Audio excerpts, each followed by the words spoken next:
Shalom Bapak Ibu yang diberkati dan dikasihi oleh Tuhan kita Yesus Kristus. Selamat berjumpa kembali di channel Jalan yang Lurus. Saya selalu berharap dan berdoa kiranya kita semua tetap dalam keadaan baik, dalam keadaan sehat, dan pastinya tetap di dalam perlindungan Tuhan. Saudaraku yang terkasih, di kesempatan kali ini kembali lagi kita akan bersama-sama akan melihat bagaimana Ustadz Suma akan dihajar habis-habisan oleh para apologet Kristen. Karena Ustadz Suma ini kembali berulah, kembali lagi membahas Alkitab dengan sesuka hatinya, mentafsir dengan sesuka hatinya. Maka dari itu kita akan melihat bagaimana para apologet Kristen akan mematahkan setiap tuduhan-tuduhan liar dari seorang Ustadz Suma. Maka dari itu tanpa berlama-lama, mari saja langsung kita simak, kita saksikan videonya. Selamat menyaksikan dan Tuhan Yesus memberkati. Oke, jadi langsung kita bahas ke tema aja Zulkifli. Saya ingin kasih tahu sama kamu, ya, bahwa satu hari sama dengan 1000 tahun, satu hari bagi Tuhan sama dengan 1000 tahun bagi umat manusia akan menimbulkan kecelakaan bagimu dan kamu akan meninggalkan Islam siang ini kecuali kamu menipu dirimu sendiri. Ayo kita langsung bahas ke topik. Terima kasih.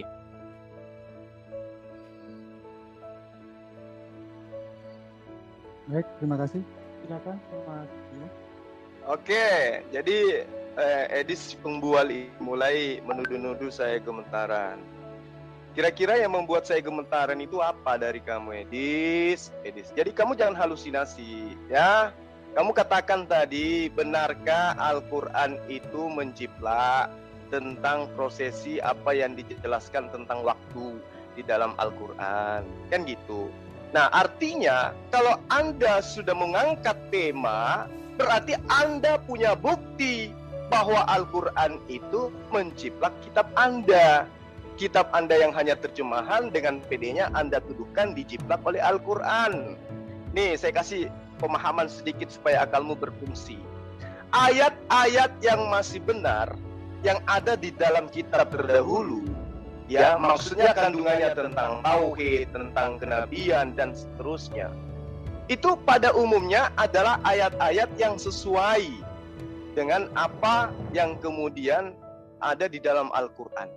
Kaitannya dengan waktu misalnya, itu sesuai, bukan berarti Al-Quran menjiplak. Contoh, di dalam kitab Ulangan misalnya, saya ngambil Ulangan 6 ayat 4 yang menjelaskan tentang keesaan Tuhan. Dan di dalam Perjanjian Baru Yohanes 8 ayat 5 ayat 7 tentang hukum rajam misalnya. Nah, ayat ini berkesesuaian dengan Al-Quran. Apakah kemudian Anda lantas mau mengatakan bahwa oh itu Al-Quran menjiplak karena dalilnya sama? Gitu loh. Jadi ketika Al-Quran dan juga kitab sebelumnya ada kesesuaian ayat, Anda mengatakan menjiplak. Tetapi Anda lupa di dalam kitab yang Anda imani sebagai firman Tuhan. Ya, suratnya orang Paulus, ya. Roma 10 ayat 9. Di situ tulisan Paulus menyatakan bahwa Allah Sang Pencipta alam semesta telah membangkitkan Yesus untuk menjadi Tuhan. Coba, ini tidak dapat diterima oleh umat Islam karena jelas-jelas bertentangan dengan Al-Quran. Nah, lantas kemudian muncul tentang mana ayat yang benar, mana ayat yang tidak benar, mana yang ditambah, mana yang dikurangi, mana yang dirubah, mana yang sebagainya dan sebagainya.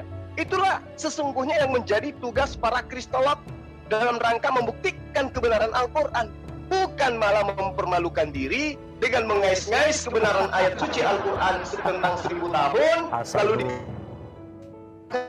ayat pun juga ada 1000 tahun, lantas kemudian kamu menuduh Al-Quran lakukan jiplak. Tidak, itu yang dikatakan oleh Rasul Muhammad SAW, bahwa kita umat Islam boleh percaya kepada kitabnya mereka bahwa di dalamnya masih ada kebenaran, tapi tidak boleh juga menolak.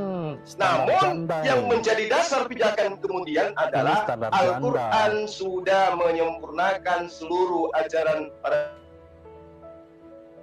yang kemudian entah itu yang diwahyukan oleh Allah atau yang ditambah-tambahkan oleh orang-orang di luar daripada Nabi tersebut, Al-Quran sudah meluruskan. Nah, kembali kepada tuduhanmu. Ketika Anda mengatakan bahwa Al-Quran melakukan jiplak terhadap kitab terdahulu, sehingga ada 1000 tahun. Sama di dalam kitab Anda, ada juga 1000 tahun di dalam Al-Quran. Anda mengatakan Al-Quran jiplak tapi salah. Nah, saya tidak mau membahas tentang salahnya. Saya ingin membahas tentang tuduhan Anda yang mengatakan Al-Quran itu menjiplak. Anda yang menuduh, Anda yang harus membuktikan. Kalau yang seperti yang saya katakan tadi, ada kesamaan antara kitab terdahulu dengan kitab Al-Quran, itu nggak masalah itu. Karena sumbernya memang satu, yaitu Allah, sang pencipta alam semesta. Bercerita tentang esensi Allah, pasti sama dengan apa yang diceritakan oleh Al-Quran. Bercerita tentang hukum-hukum Allah kepada Bani Israel, pasti sama yang diberitakan juga kepada Al-Quran.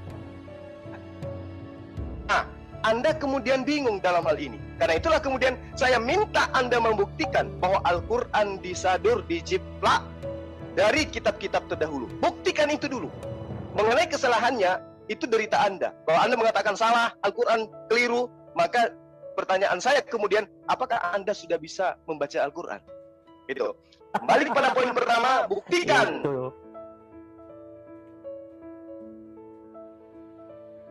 Dari kitab-kitab sebelumnya. Silakan. Ujung-ujungnya Muslim lari ke situ. Kamu nggak bisa baca Quran. Ngopi lagi. Arab. Ya, terima kasih waktunya. Saya merasakan aura gemetarnya hati Zulkifli dan gemetarnya dengkul Zulkifli sampai di sini ya. Zulkifli, ya, saya sama sekali tidak mempermasalahkan tema-tema yang lain seperti yang kamu katakan tadi. Ya, kalau ada orang menjiplak, tapi kebetulan jiplakannya sama, tidak akan jadi masalah.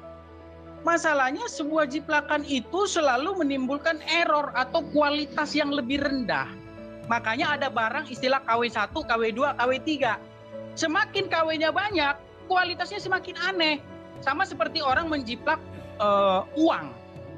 Tapi saya kasih contoh, orang menjiplak uang 50.000. Ternyata gambarnya bukan gambarnya I Gusti Ngurah Rai, tapi gambarnya gambar Patimura. Ini kan aneh.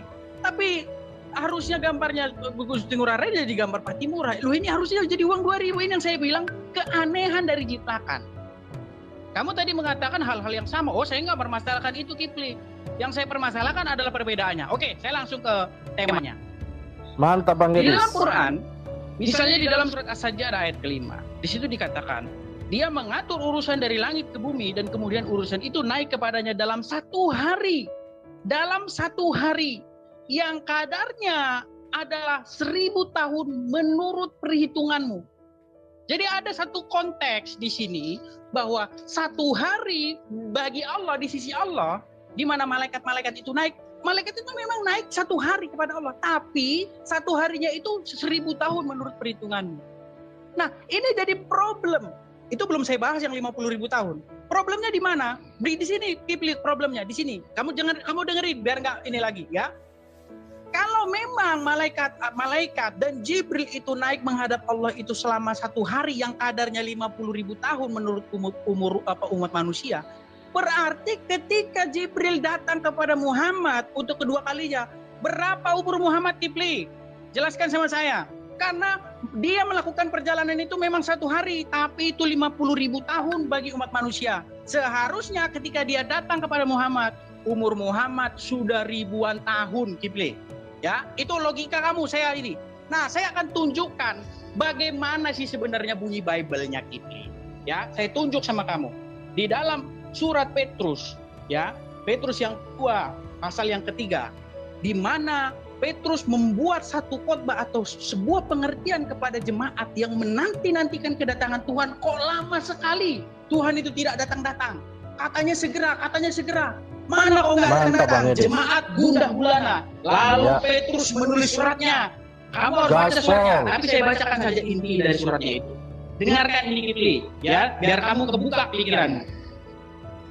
Dan bahwa, ya, tetapi ayat 8 ya, akan tetapi saudara-saudaraku yang kekasih, yang satu ini tidak boleh kamu lupakan, yaitu bahwa 1 hari di hadapan Tuhan sama seperti 1000 tahun, dan 1000 tahun sama seperti 1 hari. Like dulu teman-teman ya, like dulu supaya Satu tayangan hari ini sama bagus. dengan 1000 tahun titik. Masih ada lanjutannya. Satu hari di sisi Tuhan sama seperti 1000 tahun, dan 1000 tahun sama seperti satu hari. Artinya bagi Mantap. Tuhan itu tidak ada waktu yang terlalu singkat dan tidak ada waktu yang terlalu lama. Ya, Di hadapan Tuhan sama saja, karena Tuhan tidak terikat oleh waktu. Itu yang harus kamu ketahui di dalam Bible. Satu hari sama dengan 1000 tahun, dan 1000 tahun sama seperti satu hari. Nah, celaka kalau satu hari sama dengan 1000 tahun titik. Celakanya di mana? Celakanya adalah ketika Jibril naik menghadap Allah, kemudian dia turun lagi kepada Muhammad dalam satu hari. Harusnya itu sudah 1000 tahun, Kipli. Berarti berapa umur Muhammad di situ? Jawab. Terima kasih. mantap. Kamu akan meninggalkan Islam hari ini, Kipli. Woi, Hari kamu dibunuh. mantap Bang Edis. Baik, terima kasih. Silakan Mas Zulkifli. Nah, itu makanya aku bilang Edis, ada baiknya. Berapa kali kan udah aku bilang sama kamu, kalau kamu itu mau Bilang membahas apa? Al-Quran, ada baiknya itu kamu sunat dulu, Itulah dia. supaya akalmu berfungsi. Larinya ke Karena orang yang situ. tidak disunat itu dikutuk oleh Allah, Ya, akalnya nggak berfungsi. Ya, kenapa saya katakan akalmu tidak berfungsi? Karena kamu tidak paham kalau nggak bisa Al-Quran. jawab nyerang pribadi. Itulah Bil amra minas mentalitas semua samai begitu. ilal ard, thumma ya'ruju ilaihi fi yawmin kana miqdar Apa pula? miqdaruh alfasanah. Nah itu alfasanah mimma ta'udun. Di ayat Apa itu ini coba? Allah mengatakan kalimatnya, perkataannya mimma ta'udun. Ini siapa yang diterangkan di sini? Ini perhitungan siapa? Perhitungan Allah kah atau perhitungan manusia? Jadi perhitungan manusia jelas di dalam ayat ini itu 1000 tahun. Perhitungan manusia.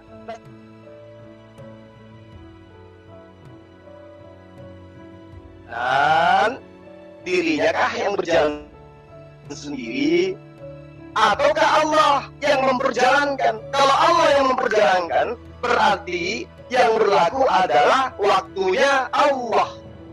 Makanya dikatakan yudabbirul amra minas sama. Ya, dia mengatur urusan dari langit ilal ard, sampai ke bumi. Summa, kemudian ya ruju ilaihi, ya kemudian urusan itu naik kepadanya fi, di dalam yaumin kad miqdaruh, satu hari kadarnya.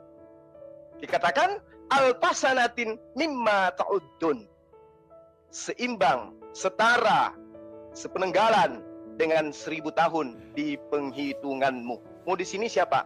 Manusia. Siapa manusia itu? Rasulullah Muhammad SAW ketika dia di bumi. Anda kemudian mencoba untuk mengambil sebuah kesimpulan, wah ini kalang kabut ini Islam ini kalau saya pakai dalil ini. Sorry, orang Bugis bilang sorry lah, Anda tidak ada ilmu. Rasulullah Muhammad SAW diperjalankan, bukan dia yang berjalan sendiri, bukan kemauan, bukan kehendaknya.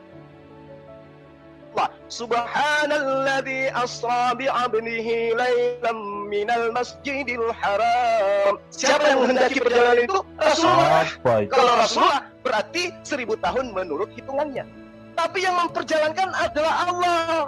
Maka yang berlaku adalah masa Allah, bukan waktunya Rasul Muhammad SAW. Maka ketika Anda bertanya berapa usia Rasul Muhammad SAW, ya, Allah yang memperjalankan. Maka waktu Allah yang menjadi hitungannya, waktu Allah yang menjadi kadar, bukan waktu manusia. Itu yang perlu Anda pahami dengan baik. Nah, kembali saya ingin bertanya kepada Anda, apa bukti yang bisa Anda berikan kepada umat Islam sedunia dengan tuduhan Anda bahwa Al-Quran salah menjiplak kitab gospel? Gosok pelan-pelan. Silakan. Oke, terima kasih Mas Zulkifli. Silakan Edis. Ya, Zulkifli sama sekali tidak menjelaskan apa yang saya tanyakan. Lagi-lagi blunder. Kalau bisa habis ini langsung sesi Betul, Bang Edi. battle saja. Betul, nggak Yang saya menjawab. tanyakan dari awal adalah, ya, berapa umur Muhammad ketika Jibril datang lagi kepada Muhammad untuk kesekian kalinya? Karena apa? Karena ayat Al-Quran menjelaskan jalanan malaikat, Ruh dan Jibril menghadap kepada Allah itu memang 1 hari, tetapi 1 harinya itu adalah 50.000 tahun kadarnya menurut perhitungan umat manusia. Itulah kenapa dikatakan sabarlah yang menanti azab itu akan datang. Tapi ingat, 1 hari Jibril dan para malaikat itu naik itu adalah kadarnya 50.000 tahun menurut perhitunganmu. Jadi sabar. Nah, yang jadi problem dan yang jadi masalah adalah ketika Jibril menemui Muhammad, kalau misalnya setelah peristiwa Gua Hiro atau peristiwa-peristiwa lainnya, berarti berapa umur Muhammad, Kipli? Bukan Muhammad yang perjalankan. Saya tidak tanya masalah Isra Mi'raj. Kamu sudah bingung, sudah kelimpungan di sini, Kipli. Sudah saya bilang, kamu akan meninggalkan Islam siang ini, tapi kamu tidak boleh menipu diri, itu syaratnya.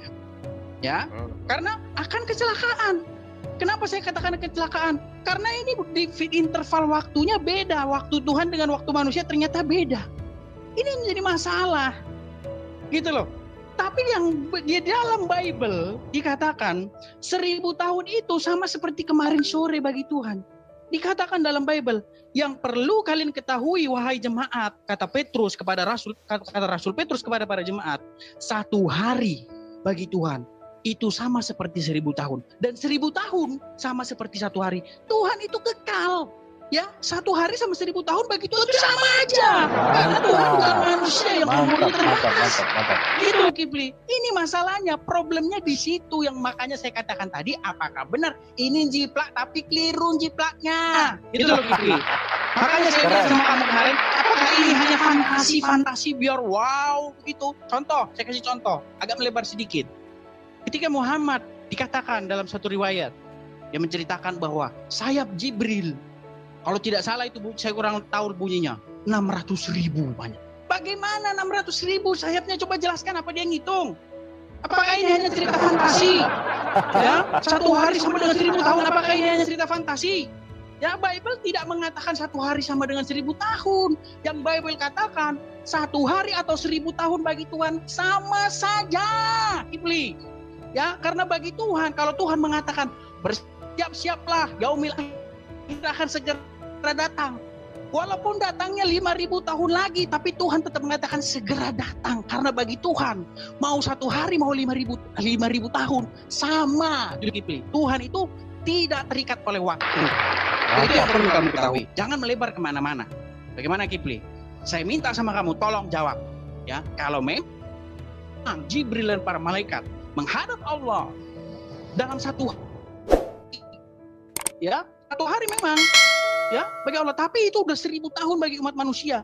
Berarti termasuk Muhammad di situ dan seluruh penduduk bumi, Kipli. Ya, ketika Jibril dan para malaikat kembali lagi ke bumi, berapa umur Muhammad? Jawab itu. Silakan. Mantap.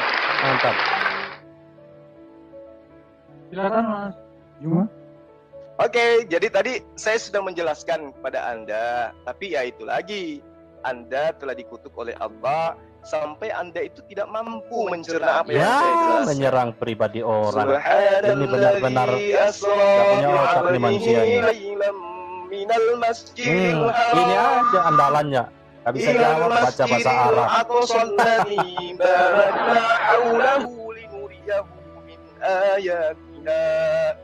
Innahu huwas sami'ul basir. Ayat ini yang maha suci adalah Allah. Yang memperjalankan Rasulullah Muhammad sallallahu alaihi wasallam adalah mulut, Allah. besar suara, enggak ada Bukan isi. Rasulullah Muhammad sallallahu alaihi wasallam itu yang berjalan, tapi adalah atas kehendak Allah. Allah yang menginginkan, berarti waktu yang terhitung kemudian adalah waktu menurut hitungan Allah, bukan waktu menurut hitungan Rasulullah Muhammad sallallahu alaihi wasallam. Kipli, nggak Lalu menjawab kemudian, lagi. Anda mencoba untuk mengekalkan sifat kebohongan yang ada pada diri Anda. Anda mengatakan kitab Anda itu bunyinya tidak seperti itu. Anda mau saya bacakan bahasa aslinya, tapi Anda nggak bisa. Oke, saya gunakan terjemahan Indonesia supaya Anda itu sedikit bisa memahami gitu loh. Di dalam 2 Petrus 3 ayat 8, ayat 9, dia nggak menjawab dari kitabnya, barunya ke Alkitab. Yang kekasih, yang satu ini tidak boleh kamu lupakan, yaitu bahwa di hadapan Sang Pencipta alam semesta satu hari,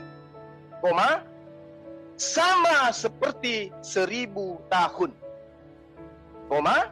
dan 1000 tahun sama seperti satu hari. Nah, ini bercerita tentang apa? Anda sudah menceritakan tadi ayat-ayatnya, Anda bacakan ayat-ayat sebelumnya. Orang-orang menunggu, ya, terlalu lama katanya. Tetapi bagi Allah tidak lama, makanya dijelaskan di Simon menjelaskan di ayat ini. Kamu lama menunggunya, tetapi bagi Allah itu satu hari baginya hanya 1000 tahun bagi kamu. Jadi kalau kamu menunggu cuma 50 tahun, bagi Allah itu cuma sekian detik.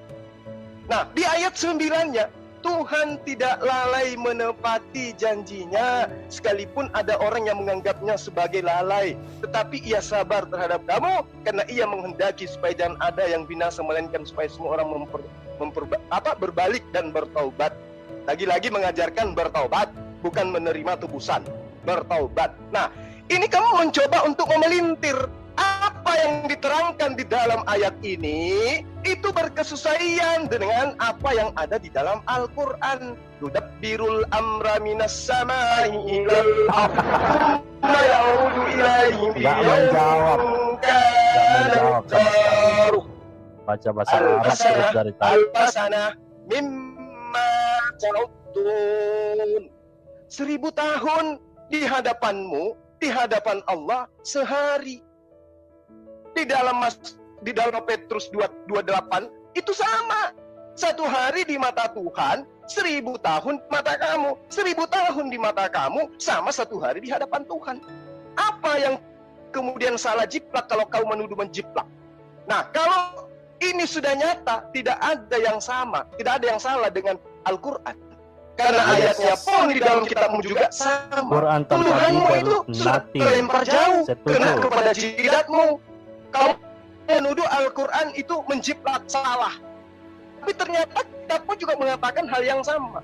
Nah, karena ayat kitabmu 2 Petrus 3 ayat 8 dan Al-Ma'arij ayat 5 itu sama ayatnya, ya. Itu As-Sajdah ayat 5 itu ayatnya sama muatannya. Maka tuduhanmu itu Anda harus buktikan. Bagaimana kemudian Anda menuduhkan Al-Quran menjiplak kitab Anda? Apa yang bisa Anda jadikan sebagai dasar pembuktian bahwa ayat suci Al-Quran menjiplak kitab terjemahan dari Kiplik, jawabannya muter-muter.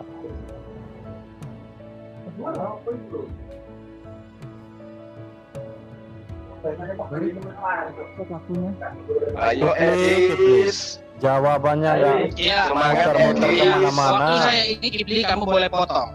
Ya, kamu sama sekali tidak menjelaskan apa yang saya tanyakan. Ya, kamu terus berargumentum ad hominem. Kamu tidak menjawab esensi pertanyaan saya. Tetapi kamu terus. Tetapi suara siapa ini yang berisik ini? Mik siapa yang kebuka itu? Kiplik, hanya menyerang pribadi orang saja. Ya, sambil nunggu noise dibenarkan. Sipli, saya tidak menanyakan Maha Suci Allah yang telah memperjalankan hambanya pada Masjidil Haram dan Masjidil Aqsa dan seterusnya dan seterusnya. Tidak ada yang saya tanyakan. Yang saya juga ngomong bukan Muhammad yang berjalan, Kipli, tetapi Jibril dan para malaikat. Sudah dikatakan dalam ayat Quran itu, Jibril dan para malaikat ya pergi menghadap kepada Allah itu satu hari, tetapi satu harinya itu menurut perhitungan manusia itu 50.000 tahun.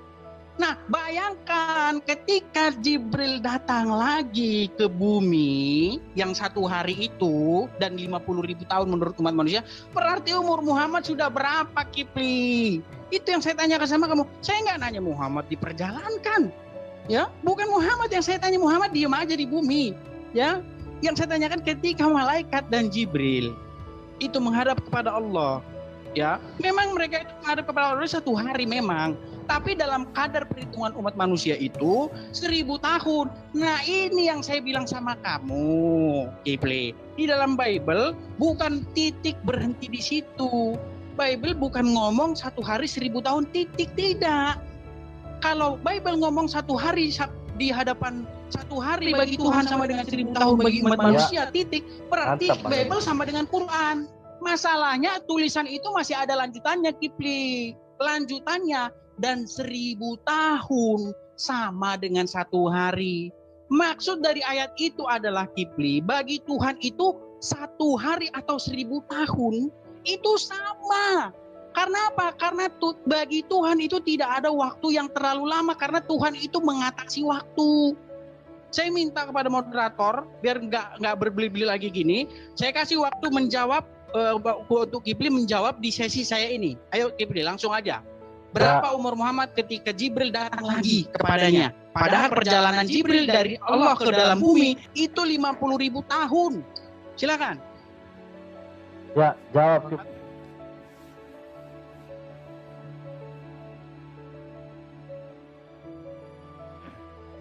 Tahan dulu. Iya bang, iya bang. Sisi waktu masih ada nih untuk si 2 menit dari mana. Oke ya, ditutup ya. Waktunya dari waktunya untuk Mas Zuma. Silakan 5 menit ke depan. Semangat tadi sih ya. Jangan kamu merubah tema yang ataupun timer yang sudah kita tetapkan. Silakan Mas Zuma. Baik. Itulah tadi saya katakan, Edis, kamu itu harusnya jadi murid saya gitu loh. Kamu jangan sok-sokan, sok merasa pintar Al-Quran dari seluruh umat muslim sedunia. Kamu itu kudu wajib daftar di saya jadi murid, gak perlu bayar, gratis. Saya kan sudah mengatakan kepadamu, 1 hari itu hitungan Allah. Dan ketika perintah Allah itu datang kepada makhluknya, maka yang berlaku adalah perintah waktu yang ada pada ketetapan Allah. Yang memerintahkan malaikat Jibril datang kepada Rasulullah Muhammad SAW itu siapa? Ngarang kamu. Ini kita berbicara. Adam gimana? Ini berbicara. Lah ini dalilnya ada.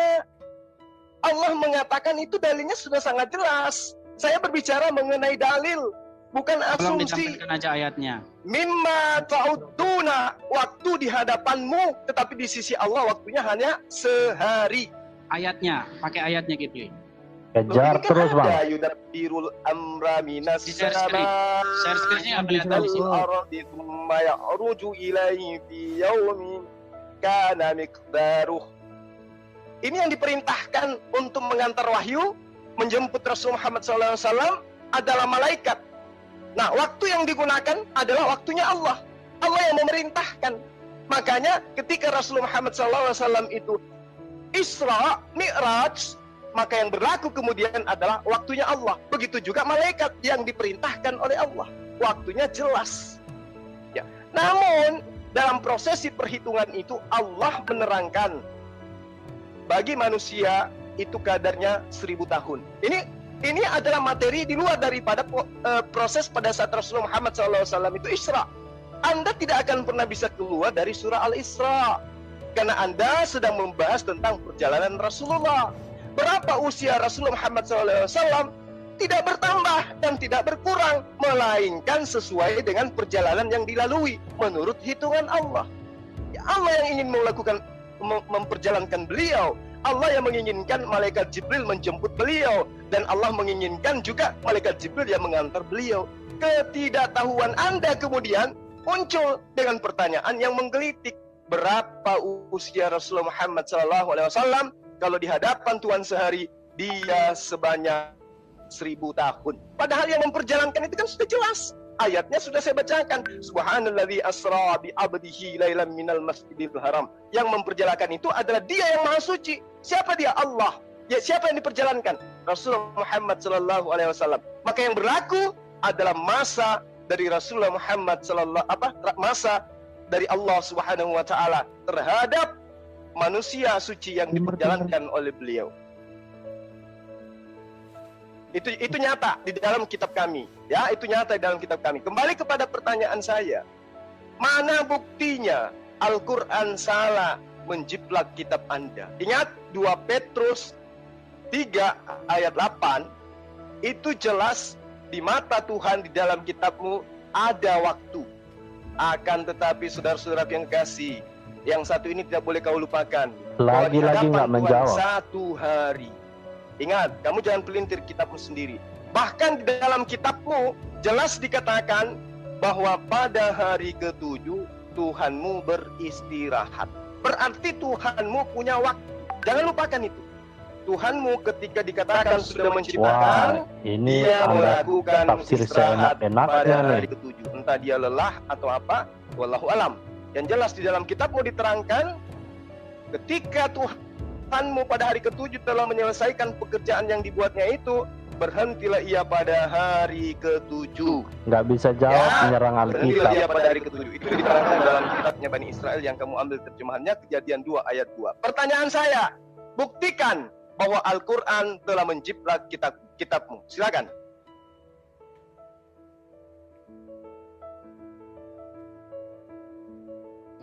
Ya, saya rasa ini sesi terakhir dari saya. Mudah-mudahan habis ini langsung dikasih battle. Ya, karena terus-menerus berapa kali saya tanyakan kepada Kifli, tapi Kifli terus-menerus membahas mengenai perjalanan Muhammad. Saya tidak tanya perjalanan Muhammad, Kifli. Waktunya belum jalan ini, moderator. Halo? Nggak apa-apa. Ya, Sudah saya jalan. tidak tanya perjalanan Muhammad, Kifli. Yang saya tanyakan adalah perjalanan Jibril menghadap Allah dan kemudian datang kepada Muhammad. Kalau memang Jibril itu menghadap Allah itu dalam satu hari yang kadarnya 50.000 tahun bagi manusia, berarti umur Muhammad sudah lebih dari 100.000 tahun. Kenapa? Karena ketika Jibril menghadap kepada Allah, Mantap selesai Bang dari Edi. Gua Hira, Jangan maka kasih sudah kendor. 50.000 tahun bagi umat manusia. Kemudian ketika Jibril turun lagi kepada Muhammad untuk kedua kalinya, seharusnya umur Muhammad di situ sudah 100.000. Itulah yang saya katakan problema ketika satu hari bagi Allah itu sama dengan 1000 tahun bagi umat manusia. Problemanya di situ. Kalau kamu nalarmu sampai, mudah-mudahan kamu ngerti apa yang saya sampaikan itu. Saya Nggak akan nyampe closing statement. nalarnya. Saya bacakan dari Petrus, ya, surat 2 Petrus ayat yang ketiga. Di sini kalian harus mengerti dulu background ceritanya, yaitu hari Tuhan. Saya bacakan. Saudara-saudara yang kasih, ini sudah surat yang kedua yang kutulis kepadamu. Di dalam kedua surat itu aku berusaha menghidupkan pengertian yang murni oleh peringatan-peringatan, supaya kamu mengingat akan perkataan-perkataan yang dahulu yang telah diucapkan oleh nabi-nabi kudus, dan mengingatkan akan perintah Tuhan dan juru selamat yang telah disampaikan oleh rasul-rasul kepadamu. Yang terutama harus kamu ketahui ialah bahwa pada hari akhir-akhir zaman ini akan tampil pengejek-pengejek dengan ejekan-ejekannya, yaitu orang-orang yang Nah, hidup itu menuruti cuma hawa itu. nafsunya, kata mereka. Itu semua masuk di situ tuh Bang Tuhan yang Edi. kedatangannya itu sejak bapak-bapak leluhur kita meninggal, segala sesuatu telah yang diciptakan tetap seperti semula pada waktu dia diciptakan. Mereka tidak mau tahu bahwa oleh firman Allah langit telah ada sejak dahulu, dan juga bumi yang berasal dari air oleh air, dan seterusnya, ya. Tetapi oleh firman itu juga langit dan bumi yang sekarang terpelihara, dan seterusnya. Nah, ini poinnya di sini. Akan tetapi saudara-saudara yang kasih, yang satu ini tidak boleh kamu lupakan, yaitu bahwa satu hari, bahwa di hadapan Tuhan satu hari sama seperti 1000 tahun. Nah, kalau titik di sini ini sama dengan Quran. Masalahnya ayatnya nggak titik di situ, Kifli, nggak berhenti. Satu hari sama dengan 1000 tahun seperti Quranmu, tidak. Kifli. Ayatnya masih ada lanjutan, yaitu di hadapan Tuhan satu hari sama seperti 1000 tahun. Lanjutannya, Kifli, dan 1000 tahun sama seperti satu hari. Jadi bayangkan 1000 tahun yang lalu ketika kerajaan Kutai Kartanegara misalnya 1500 tahun lagi sampai detik ini, itu di mata Tuhan cuma satu hari, Kifli. Ya, jadi maksudnya itu adalah bagi Tuhan itu 1000 tahun maupun satu hari itu sama saja. Tetapi masalahnya di Quranmu, saya akan bacakan ya. Di dalam Al-Ma'arij ayat yang dari ayat 1 sampai ayat ke-4, seorang peminta telah meminta kedatangan azab yang bakal terjadi. Ini hampir mirip-mirip ini dengan surat Petrus tadi, ya. Seorang peminta telah meminta kedatangan azab yang bakal terjadi untuk orang-orang kafir yang tidak seorang pun dapat menolaknya dari Allah yang mempunyai tempat-tempat naik. Perhatikan ini poinnya. Malaikat-malaikat, ya, dan Jibril naik menghadap Rob dalam satu hari yang kadarnya 50.000 tahun. Perhatikan ini Kifli, di sini problemnya yang saya bilang sama kamu. Kalau memang malaikat-malaikat itu naik menghadap Allah kadarnya 1000 tahun menurut perhitungan umat manusia, seharusnya ketika Jibril kembali lagi kepada Muhammad, umur Muhammad sudah 100.000 tahun lebih. Silakan kamu jelaskan ini. Saya tidak tanya masalah Muhammad itu diperjalankan, tidak. Yang saya tanyakan itu adalah malaikat yang berjalan membutuhkan waktu 1000 tahun bagi umat manusia, tapi bagi dirinya sendiri itu hanya 1 hari. Ini menjadi satu, ada pembeda antara waktu Allah dengan waktu manusia. Sedangkan dalam Bible tidak ada seperti itu. Ya, silakan Kifli. Saya minta sesi battle aja. Kalau enggak ini saya sudah closing statement di sini. Terima kasih. Ayo guys, ayo teman-teman, like dulu videonya. Ya, like dulu videonya teman-teman ya. Jadi ternyata Ya. Like dulu videonya teman-teman, like dulu videonya sebagai bentuk support Anda untuk penyiaran ini. Ada sekitar 700 yang menyaksikan siaran ini, tapi yang like baru 173. Wah, ini benar-benar penghinaan ini teman-teman. Ayo like sebagai bentuk terima kasih Anda untuk penyiaran ini. Dan supaya siaran ini dapat menjangkau lebih banyak orang lagi ketika direkomendasikan oleh YouTube. Jadi teman-teman mesti bantu like ya. serta-merta minta closing statement itu tandanya orang sudah lelah, tercapek-capek. Bagaimana Mas Zulkifli? Mau dilanjut? Oke, lanjut. Ini battle ya. Sebelum acara di battle nanti saya kasih waktu 30 menit ke depan untuk battlenya. Sebelum masuk acara battle, di closing dulu Mas Zulkifli yang Ya, jadi yang muncul di permukaan bumi itu, utusan-utusan Allah itu datang ke atas muka bumi itu atas perintah Allah. Nah, kaitannya dengan malaikat Jibril, apakah dia datang dengan keinginannya sendiri? Itu atas perintah Allah. Karena kemudian yang berlaku adalah perintah Allah, waktu yang ada di hadapan Allah. Al-Quran mengabarkan kepada umat yang berakal, ya, jelas dikatakan di dalam surah Al-Hijr ayat 9. Inna nahnu nazzalna zikra wa inna lahu lahafizun. Sungguhnya kamilah yang menurunkan Al-Quran. Berarti Allah turun tangan di sini, memerintahkan kepada malaikat Jibril untuk malaikat Jibril datang kepada Rasul Muhammad sallallahu alaihi wasallam. Maka masa yang berlaku adalah masa Allah, perintah Allah yang berlaku di sini. Itu jelas. Jadi ketika malaikat Jibril datang, ya, dengan perintah Allah, maka kedatangannya tentu dalam hitungan Tuhan.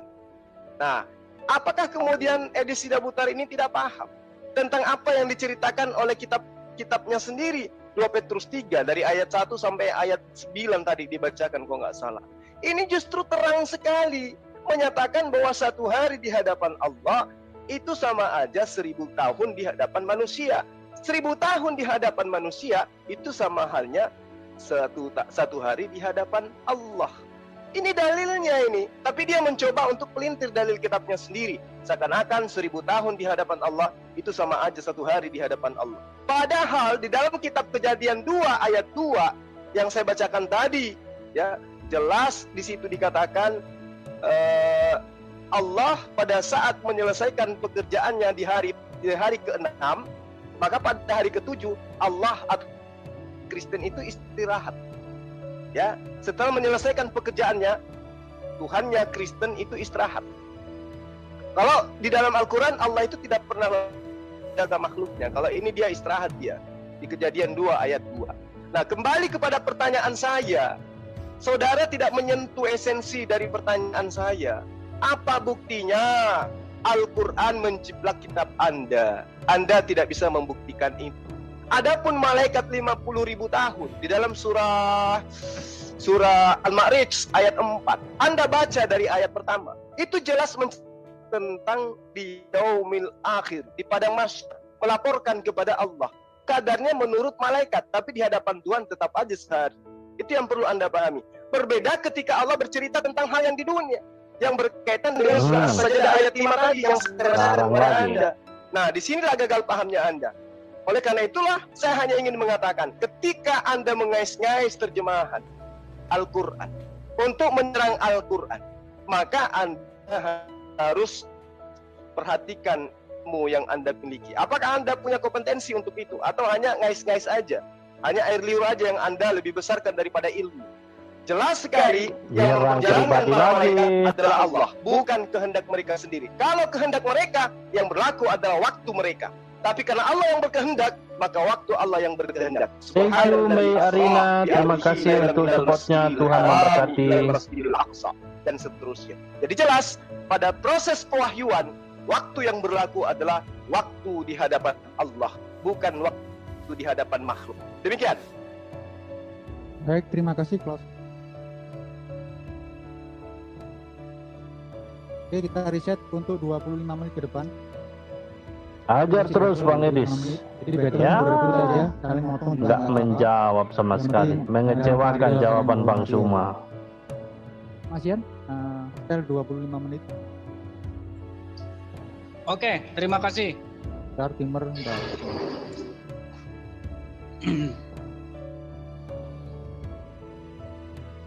Minum dulu Kipli biar nggak gemeteran. Betul, minum dulu Kipli, minum dulu. Silakan, 25 menit ke depan.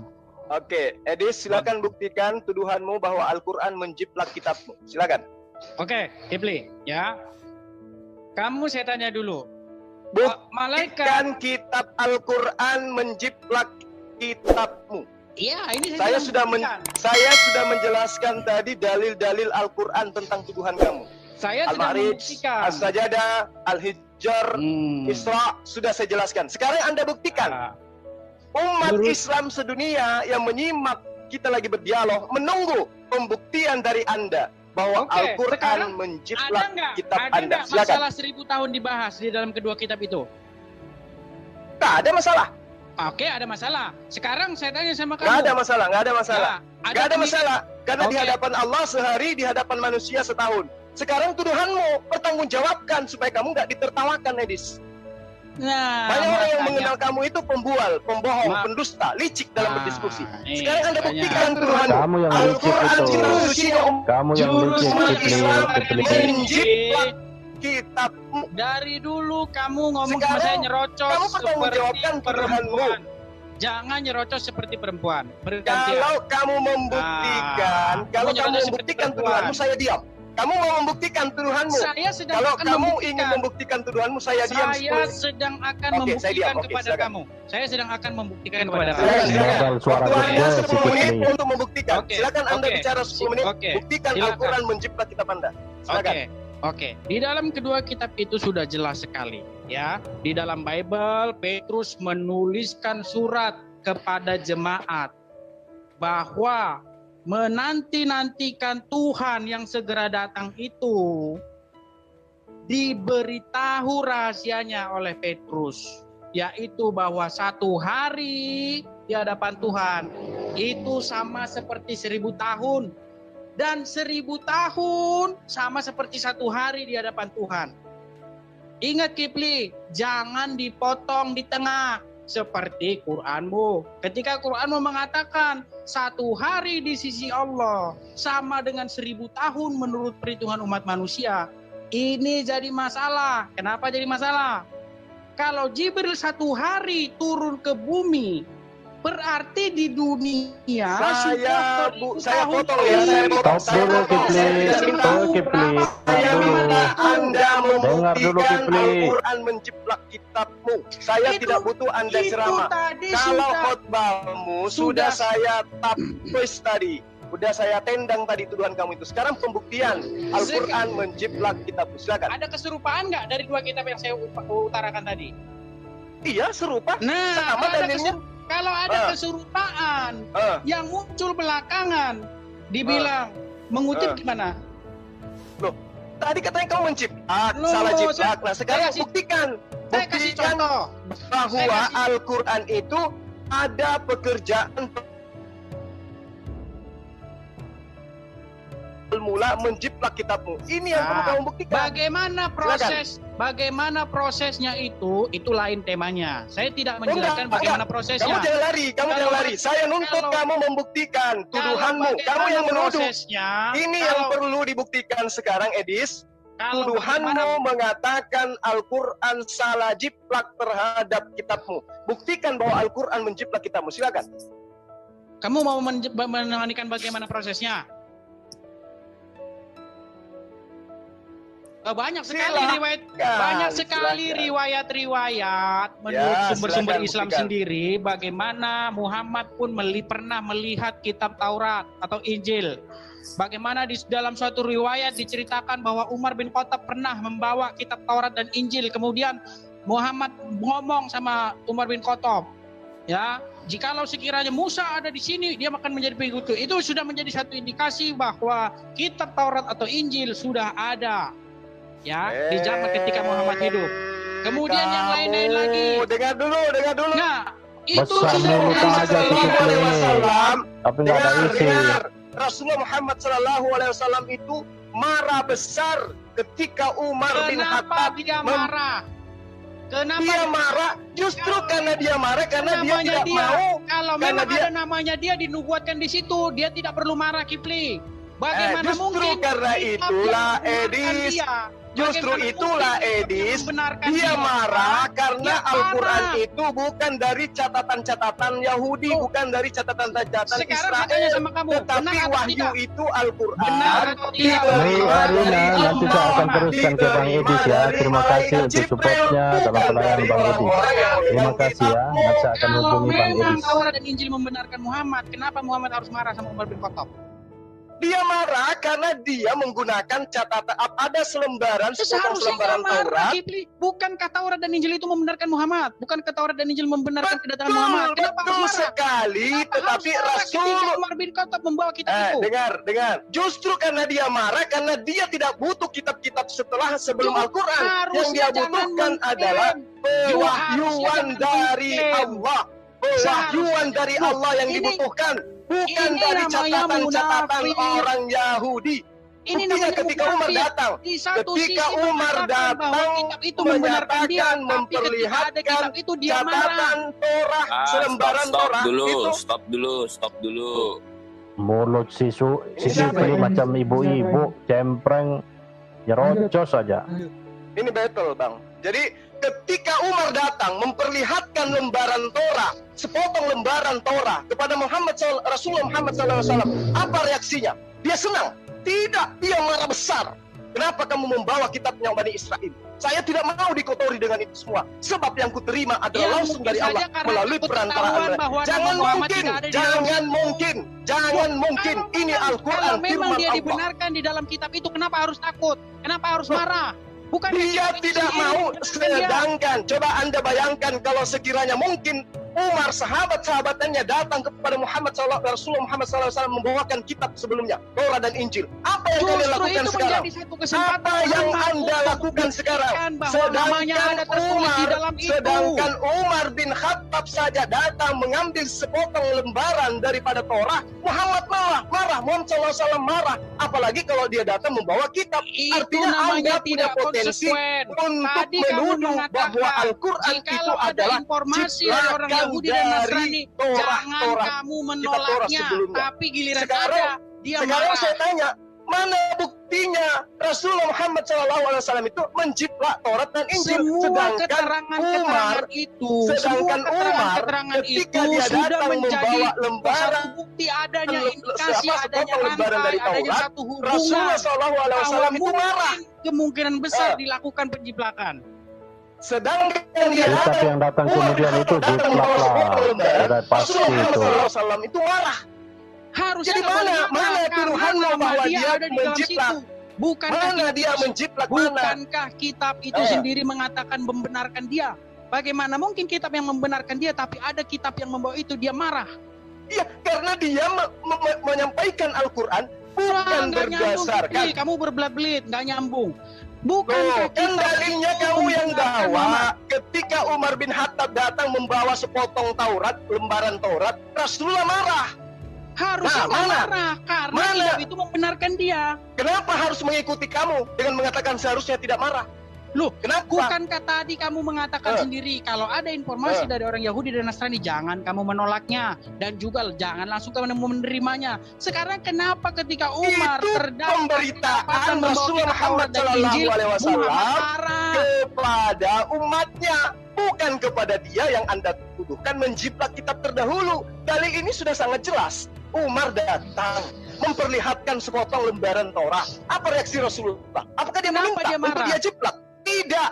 Dia marah karena pewahyuan Al-Quran tidak ingin ternodai. Sedangkan dia tidak pernah membaca Torah, selembaran Torah. Anda menuduh kitab kami itu menjiplak kitab yang ada sebelum Al-Quran. Apalagi kalau beliau melakukan itu. Nah, tugas Anda sekarang Saya tidak mengutarakan kepada umat penjiplakan Islam dari situ, sedunia Kipli. bahwa Al-Quran itu menjiplak kitab Anda. Anda punya kitab itu terjemahan. Al-Quran itu lebih dulu daripada kitab Anda. Kipli, Kamu cuma punya ada kitab Anda. hadisnya.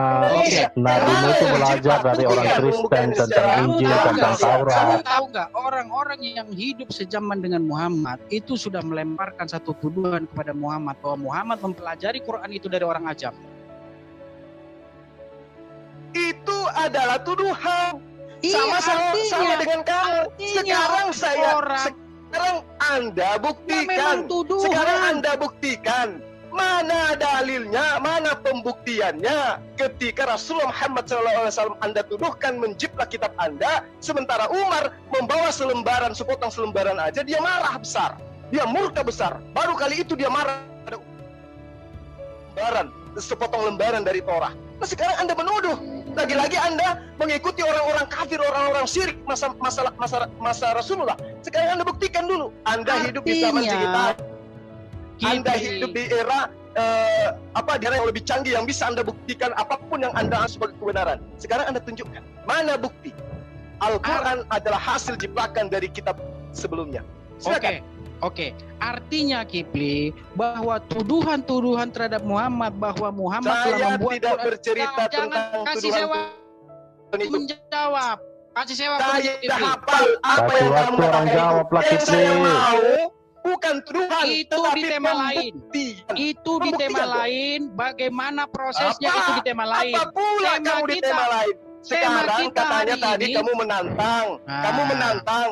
Kamu mau ingin mu'alaf. Kamu mau mu'alaf. Kalau kamu bisa membuktikan bahwa Al-Quran itu salah menjiplak kitabmu. Sekarang salahnya pun tidak bisa kau buktikan. Apalagi jiplaknya. Ayo, kamu bisa apa lagi? Saya menanyakan, membuat pertanyaan bukan menuduh. Saya membuat pertanyaan apakah benar Quran menjiplak Bible dalam hal satu hari sama dengan 1000 Kalah tahun. suara ibu-ibu. Saya kan bertanya. Apa yang dijiplak di situ? Loh, Karena sekarang sama saya tanya bunyinya. kamu, ada kemiripan atau tidak di situ? Mirip. Oke, Mirip. kalau mirip ada kemungkinan penjiplakan atau tidak? Kemungkinan ada. Nah, kamu sudah mengakui, artinya pertanyaan saya tidak salah, gitu loh. Argumen Nah, saya sekarang tidak salah, kalau argumen saya kamu berdasar. katakan adanya sesuatu kemiripan itu didasari atas jiplakan, sekarang tugasmu buktikan. Mana bukti bahwa dia itu Rasulullah di Muhammad tema SAW lain. itu menjiplak? Itu di tema Kenapa lain. di tema lain? Fitri. Kalau Loh. hanya dasar karena 1000 tahun, Edis, kalau hanya dasar 1000 tahun, Al-Quran juga menjelaskan Allah itu esa. Al-Quran mengatakan Taurat diberikan kepada Musa. Al-Quran mengatakan Injil kepada Yesus Isa. Apakah itu semua Anda ingin menuduhkan bahwa Al-Quran itu menjiplak? Karena hanya sama. Teman-teman yang punya Berarti nomornya Pak terjemahan Dato ini yang tolong lama hubungi dengan ya. kitab Kita Bani Israel rupiah itu kan dulu mencakup si semua Ustaz dari Bani Cuma Israel. atau Bang Karena Kipli mirip. ini. Hanya, Jangan melebar, diterjemahkan jangan dalam melebar. Septuaginta. Jangan melebar. Nah, itu kan Jangan tuduhanmu melebar, terhadap Al-Quran. Maka saya tanya kepada Anda, kalau Anda menuduh Al-Quran itu menjiplak, buktikan. Tadi saya sudah membuat satu teori sama kamu. Tidak Itu teori, mungkin. saya butuh bukti. Loh,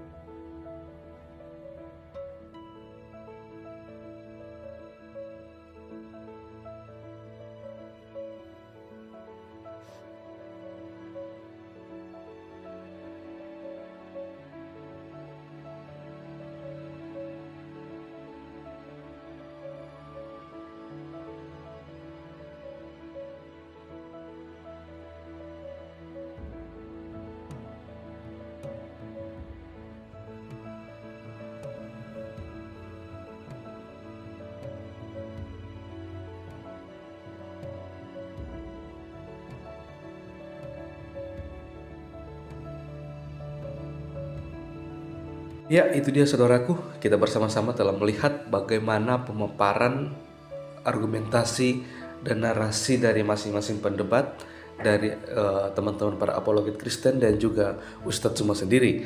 Dan dari sini kita sendiri bisa memberikan penilaian dari setiap data dan narasi yang dibawakan oleh Ustadz Zuma dan juga teman-teman para apologet Kristen. Dan saya melihat dan menilai, dari sini saya sudah bisa menyimpulkan bahwa Ustadz Zuma sama sekali tidak memiliki pemahaman yang baik dan benar tentang kekristenan, tentang Alkitab itu sendiri, yang dimana Ustadz Zuma ini melontarkan suatu tuduhan bahwa kita orang Kristen merupakan orang-orang yang mengikuti ajaran dari Rasul Paulus, bukan ajaran Yesus, yang dimana Ustadz Zuma berasumsi dengan liar bahwa ajaran dari Rasul Paulus itu sangat bertentangan dengan ajaran dari Yesus Kristus itu sendiri. Dari sini kita sudah melihat ternyata Ustadz Zuma ini sangat-sangat tidak baik dalam membaca Alkitab, di mana dia hanya selalu saja mencomot-comot ayat Alkitab, membaca Alkitab itu sepenggal-sepenggal, dan dia tafsirkan secara liar, dan dia jadikan hal itu untuk menyerang iman Kristen. Tetapi kalau kita melihat ketika para teman-teman para apologet Kristen bisa membantah setiap narasinya atau argumentasinya, pasti dia akan kepanasan, pasti dia akan emosi, merasa diri paling benar dan merasa diri dia yang paling menguasai suatu diskusi tersebut. Padahal pada kenyataannya Ustadz Zuma ini ketika dia membahas tentang Alkitab, tentang kekristenan, sangat jauh sekali dari apa yang kita imani sebagai orang Kristen dan apa yang kita pelajari di dalam kekristenan itu sendiri. Kalau Ustadz Zuma membaca Alkitab secara detail, teliti dengan baik, pasti dia akan mengerti dan memahami ajaran dari Rasul Paulus yang sama sekali tidak bertentangan dengan ajaran Yesus. Karena apa yang diajarkan oleh Rasul Paulus semua itu sesuai dengan apa yang diajarkan oleh Yesus Kristus selama dia hidup di dunia. Dan hal inilah yang seharusnya dipahami oleh seorang Ustadz Zuma.